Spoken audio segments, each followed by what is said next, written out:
Magandang araw sa inyong lahat. Welcome to my YouTube channel, Bisdak Reaction TV.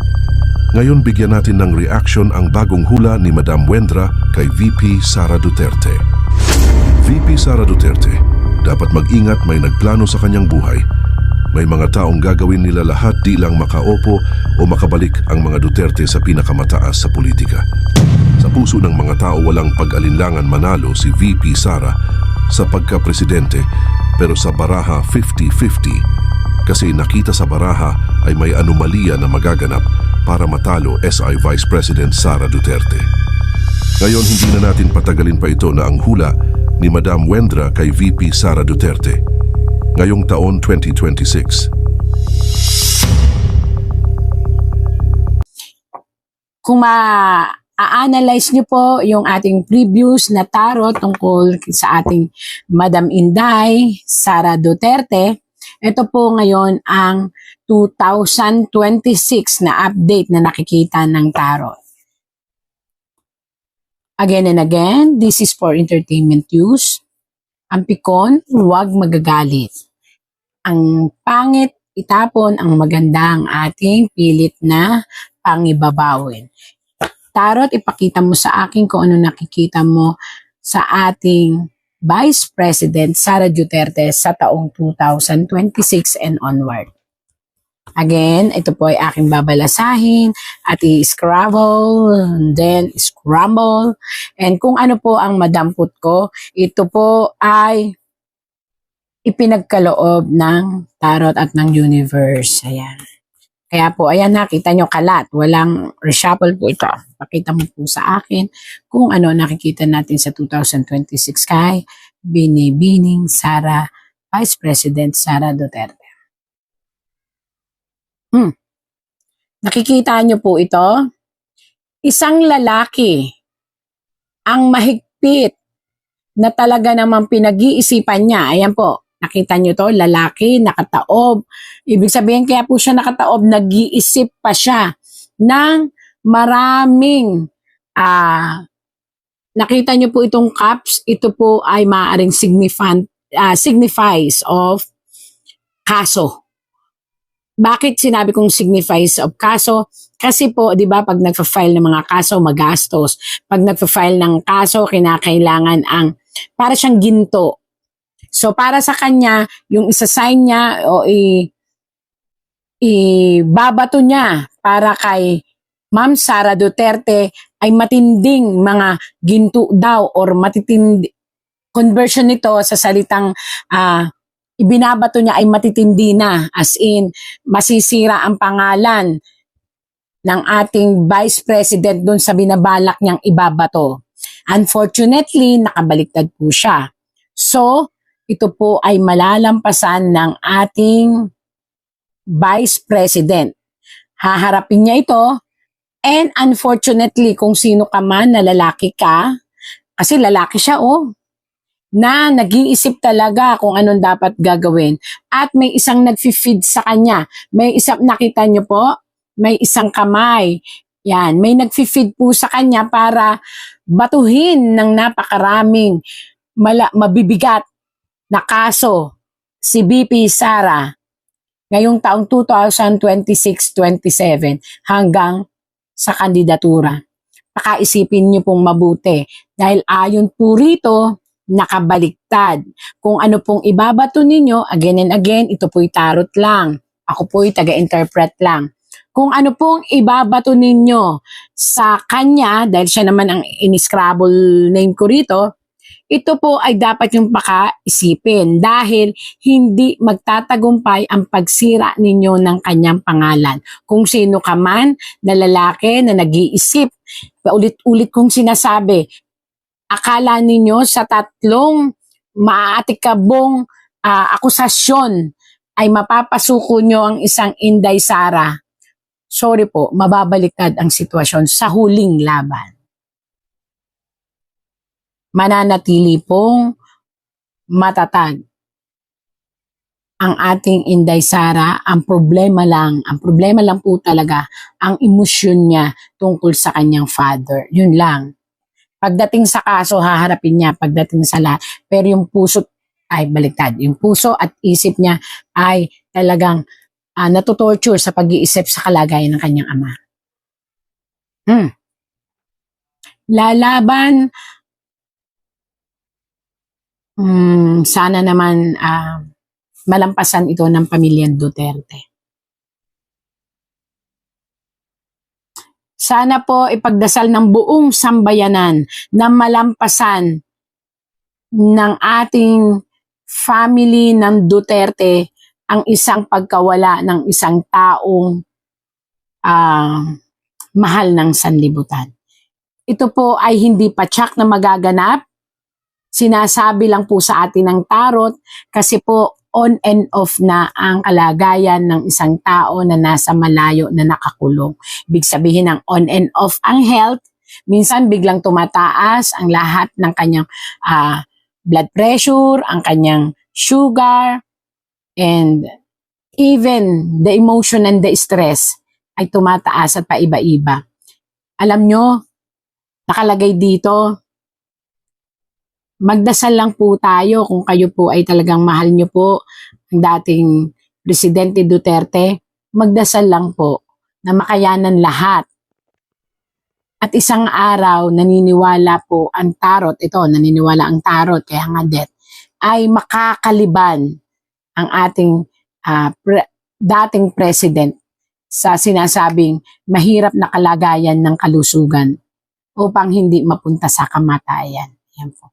2026-27, doon magkakaroon ng problema masyado ang health ng ating presidente at dahil siya'y ama, lumabas po siya sa tarot ni Vice President Sara. At yun po ang iniisip talaga ng ating Sara.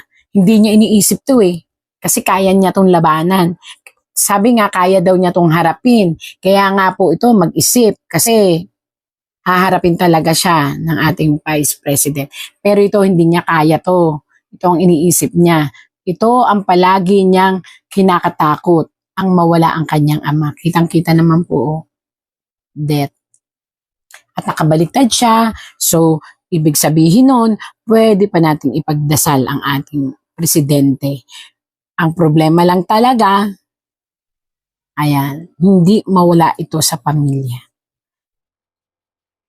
Ang mag-alala ng sobra. Natural naman yun di po ba? May isang panukala ang ating Inday Sara Duterte na lalo siyang mamahalin ng masang Pilipino. Ito po ay isang panukala ng batas na magbibigay sa kanya ng napakalakas na estabilisasyon sa pagmamahal sa masang Pilipino. Muli at muli po mapapatunayan niya na ang lahat ng akusasyon sa kanya ay kanyang may lalaban. Although, dadaan talaga siya sa mga question and answer and may sisira't sisira po talaga sa kanya pero still makakayanan po nilang lahat. At ang mga sumusuporta kay Sara Duterte ay muling magdidiwang dahil may papakita ng lahat ng humahanga kay PP Sara na hindi sila madidisappoint. Yan. Dahil ito po isang matinding parangal na gaganapin at ipagkakaloob ng mga bansang may sinasabi. Yan. Ganda. Baka sabihin na naman nila, DDS, ay talagang binabasa ko. Ayan, basa-basa talaga. Walang to. Tsaka naka-scramble po,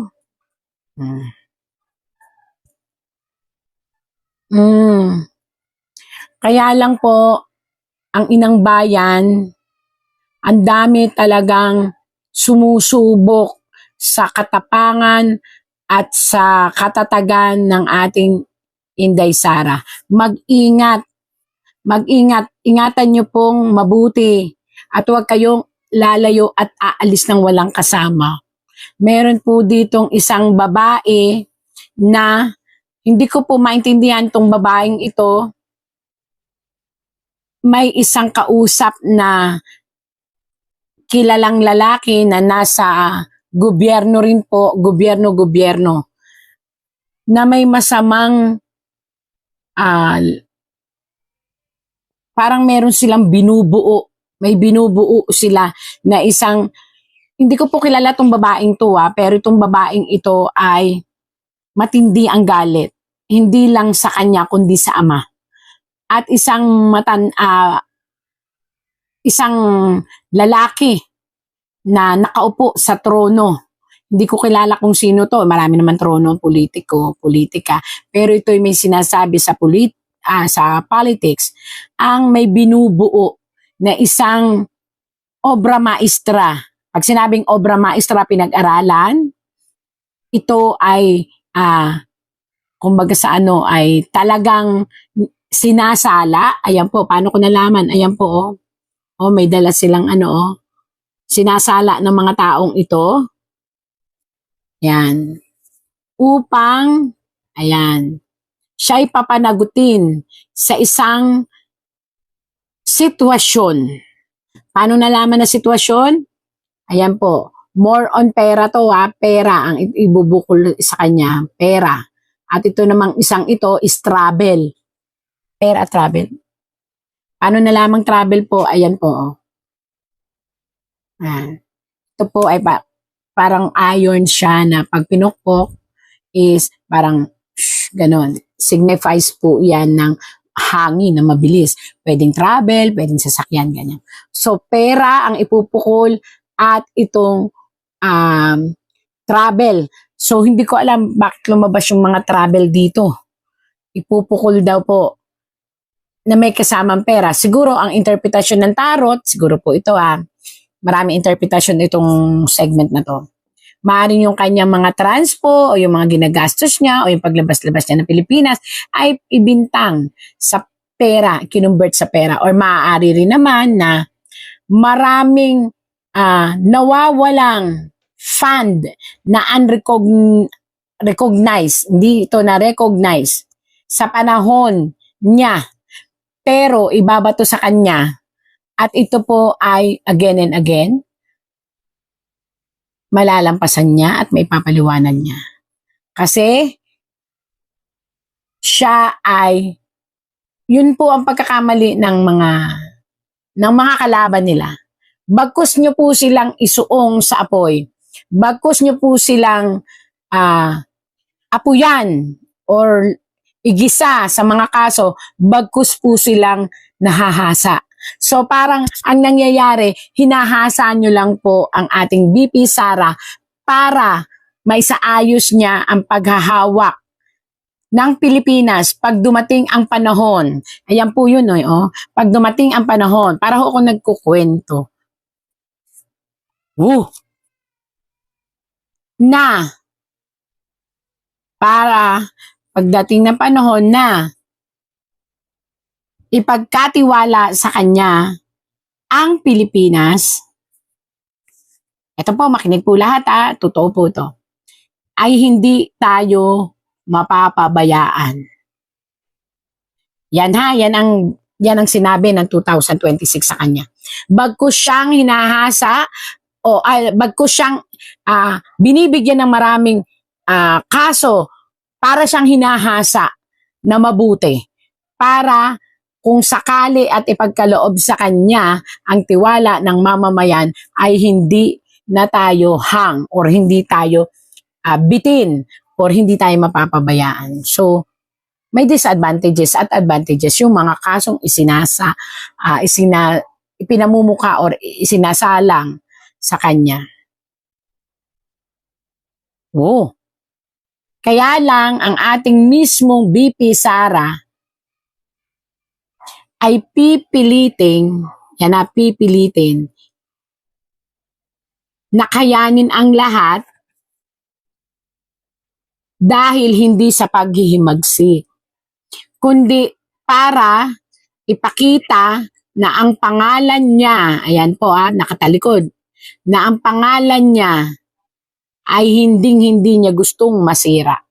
Which yun ang pinaka-great attitude niya at minamahal ang mga Duterte dahil sa ganun, sa prinsipyo. Ayan. Ngayon, may nagtanong. Ang tanong, mananalo ba ang ating VP Sara. Atin lahat. Sasabihin na, kasi ang VP Sara ba ay mananalo or tatakbo? Makinig na mabuti. Ang puso niya nagsasabi na huwag tumakbo. Ayan po kahit hindi ko siya nakausap, hindi ko siya na-encounter in person, pero ito po. Ang puso po niya ay nagsasabi na huwag tumakbo. Kasi kinukonsider po niya ang nararamdaman ng buong Pilipinas. Nalilito kasi ang Pilipinas. Yan. Subalit, makinig na mabuti. Nakikita niyo po ito. Ang hustisya ng mga tao at ng bayan, kaya ganyan po, bayan yan. Nakita niyo yan, ito ay palasyo. Ay tinatawag ang kanyang espiritu. Bakit sinabi ko po na espiritu? Naisip niyo po ba na noon pa sinasabi ko na mayroong divine intervention? That the prophecy na po itong sinasabi ko na nakikita ng tarot. Duterte is a clan coming from above. Yun po ang nakikita. Ano yung coming from above? Ibig sabihin po, ang linya ng Duterte, especially nung ama, na ipinapasa ang kanyang enerhiya sa mga anak, sila po ay nasa isang revelation ng clan. Ito pa, universe na nagsasabi. That they are, kahit ano pa ang sitwasyon, ano pa ang pamamaraan, sila po ay nakatakda. Nakatakda sila na mamuno ng kahit anong sitwasyon sa politika. At they are entitled. Meron silang divine mission na kahit ayawin ng tao, maniwala po kayo't sa hindi, o maraming umaayaw, sila po'y nakatakda na magsilbi sa mamamayang Pilipino. Kaya yung sinasabi nilang hindi mananalo si Sara Duterte, ito po ang sagot dyan. Ang linaw. Una sa lahat, marami talaga siyang kaagaw kung sakaling magpresidente siya. Pangalawa, may isang organisasyon na ayaw talaga sa kanyang maupo siya. Ito yung isang organisasyon kung saan nadidikit ang pangalan niya sa sitwasyon pa rin ng ama. Pangatlo, natatakot ang lahat ng mga mambabatas sa kung ano talaga ang sitwasyon ng isip at puso ng isang Inday Sara. Kasi po, talaga namang ipinadanas ng lahat ng mga kalaban ng Inday Sara at ng Duterte ang lahat ng bintang sa kanila, whether it is true or not. Ibig sabihin po, may ayaw talagang manalo at yun ang mga dahilan. Ayaw nilang manalo si Inday Sara. Ito na ho ang pakita mo sa akin kung ano ang twist ng istorya. Oops. At yun ay babasagin ng mga taong nagmamahal kay Sara Duterte. Ibig sabihin po, kung walang magiging kapabayaan sa botohan, sa dami po ng mga gustong magpakita ng pagmamahal at suporta kay Inday Sara Duterte, paniwalaan nyo po, basta walang anumang hokus-pokus, walang anumang kapabayaan, walang anumang anomalya na mangyayari sa botohan, kung si Inday Sara Duterte po ay iboboto. Si Inday Sara Duterte ay iboboto ng mga tao, which totoo pong iboboto siya. mananalo po siya.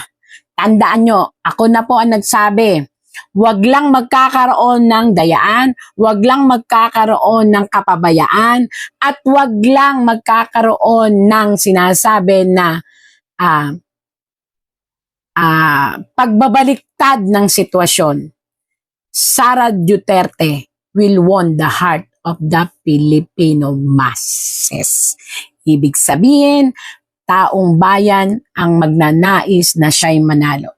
Kaya dito sa huli, marami ang magkakaroon ng sariling mga, kumbaga, ano bang tawag doon? Ito ang aking kandidato. Ito ang aking kandidato. But the Duterte clan, hindi na sila mabubura. Kaya, ito na po sinasabi ko, yung pong sinasabi ng tarot, ha? Marami ang nagagalit dahil sa nangyari na pagpapatino sa pamamagitan ng mahigpit na batas. Pero marami ang nagmamahal. At ang iba nagtatago, pero lalabas sa takdang panahon. Bakit dead? Kasi pinakadelikadong sitwasyon kapag namatay ang ama. Kaya kinakailangan pong ingatang mawala ang ama. Again and again, ayon po sa tarot, mananalo si Sara Duterte. Basta walang, tandaan niyo po ha, walang kapabayaan, lahat ay legal, lahat ay babantayan, at lahat ay kinakailangan na pag-aralan ang mga sitwasyon. Kasi nakatakda po talaga siya. Ang tanong again, nais ba niya? Sa totoo lang po, napapagod na siya sa politika. Ang gusto na lang niya katarungan para sa kanyang ama. Sa ngayon, hindi pa tayo sure na tatakbo siya. Kasi sa ngayon, ang iniisip niya, ang ama lang niya at ang pangalan nila na tuwid at ma-rescue. Unfortunately po, marami pa rin gustong sumira sa kanya. But everything na ibabato sa kanya, malalampasan po niya. Even ang kulungan, malalampasan niya. But, natatakot ako kasi may death threat ang buhay niya.